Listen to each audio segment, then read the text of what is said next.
मेहरारू बनल बानी लेकिन रियल में ना है। वीडियो में हमार मेहरारू बड़ी बाकी रियल में ना है। आई मोछ दाढ़ी वाली हमार माई हवी। अरे लाजो तोर मांग के मंगटिका कहां गइल हो? आ गर्दन के मंगलसूत्र कहां गइल? आई हो दादा। कमर के कमर बंद कहां गइल? अजी हम तो पहिन के नाचत रानी हमी। अरे बाप रे बाप, हम लुट गनी, बर्बाद हो गनी, विधवा हो गनी। का हो गई हो? अरे हमर मेहरारू के 5 लाख के गहना चोरी हो गइल। Hello friends, welcome back to my new blog video. तो दोस्तों आज का ब्लॉग बहुत ही इंटरेस्टिंग होने वाला है क्योंकि अभी मैं हूं अपने जिला के अपने गांव से सबसे दूर, लगभग 50, 60, 70 किलोमीटर दूर रसड़ा गांव के रसड़ा विधानसभा क्षेत्र के जाम गांव में ना, जंगली बाबा का स्थान पर। और यहाँ हम लोग वीडियो शूट कर रहे हैं जो दोना कॉमेडी यूट्यूब चैनल पर आएगा। और देखिए हम लोग का ये शूट है और काफी पीछे भी दिखा रहा हूं, काफी लोग आए हुए हैं। हम लोग गांव के ये लोग हैं, मम्मी, चाची, बड़की माई, सब लोग हैं जो हम लोगों को सपोर्ट करते हैं। और ये हमारा टीम के मतलब कि कुछ मेंबर हैं जो एगो भैया गाना गाते हैं। कौन? हाँ, ये भैया गाना भी गाते हैं। इनका डेंगू कौन? रोहित डेंगू। हाँ इस भैया का सिंगर रोहित डेंगू नाम है।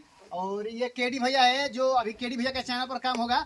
और बहुत जल्द मेरे YouTube चैनल पर भी एक वीडियो आएगा जिसका नाम है, नाम नहीं बताएंगे, तो आप लोग देखते रहे, जुड़े रहिए। हम दिखलाते हैं कैसे वीडियो सस्पेंस रहेगा। हाँ, सबके लिए सस्पेंस है। आप लोग हमारे साथ जुड़े रहिए, दिखलाते हैं कैसे शूटिंग होगा। Thank you.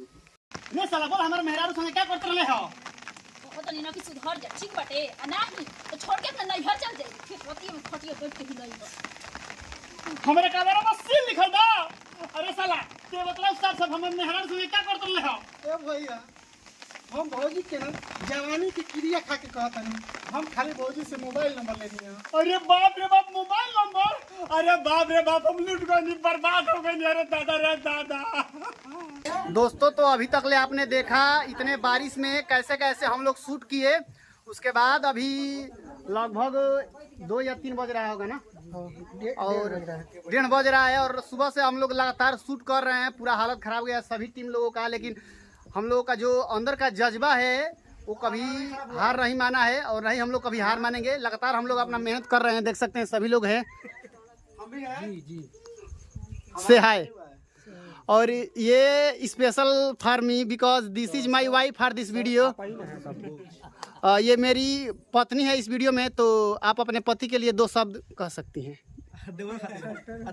पूजन डालो का मारलू हमार तो गड़िया वाला हमार मरद करिया मिलल बना करी खो पोदब तो करी खा मुंह पे ना बुझाइए ऐसा। दोस्तों ये मेरी पत्नी है और मैं थोड़ा सांवला हूँ, तो बोल रही है कि मेरे कथी कह रही हो आप? कनी मुंह ले करी खो पोदब तो करी खवा ना बुझाई।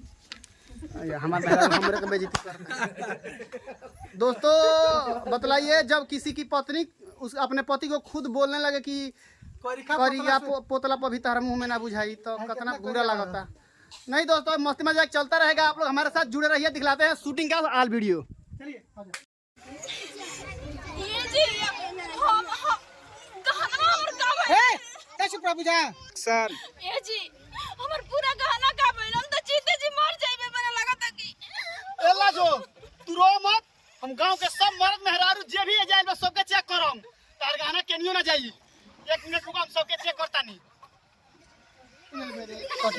तो दोस्तों आप लोगों ने देखा इस तरह करके पूरे शाम का समय हो गया है और आज का शूटिंग हम लोगों का हुआ कंप्लीट।